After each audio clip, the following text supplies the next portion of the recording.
On the road alongside the ruins of the castle in the Scottish town of St Andrews, renowned worldwide as the home of golf, are inscribed the initials GW. The letters are a memorial to a pioneer of the Scottish Reformation, George Wishart.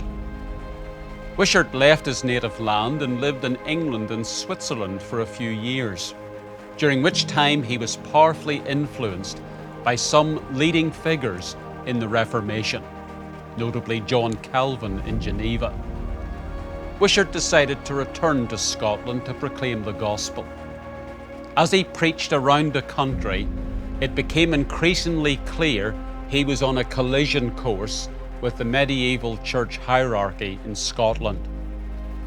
One of Wishart's bodyguards wanted to stay and protect him, but Wishart sent him home declaring, "One is sufficient for a sacrifice."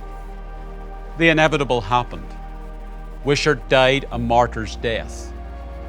And what of the man who wanted to accompany him? His name was John Knox, the fiery reformer who played a key role in the triumph of the Reformation in Scotland. This story is just one example of how God always preserves His cause. He will always have witnesses, a faithful remnant in every generation. God's workers are led to rest, but His work continues on. We see this trend repeatedly in Scripture and in history. God graciously chose Israel to be His special representatives on earth, but the children of Israel invariably rebelled against God's authority and failed to fulfill the mission they had been given.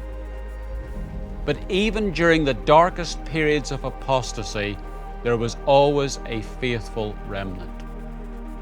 For example, 7,000 refused to worship Baal in the days of Elijah.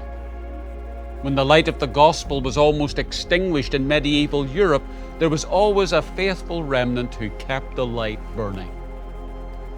There will also be a remnant in the final days of Earth's history, either referred to as Abraham's seed or spiritual Israel.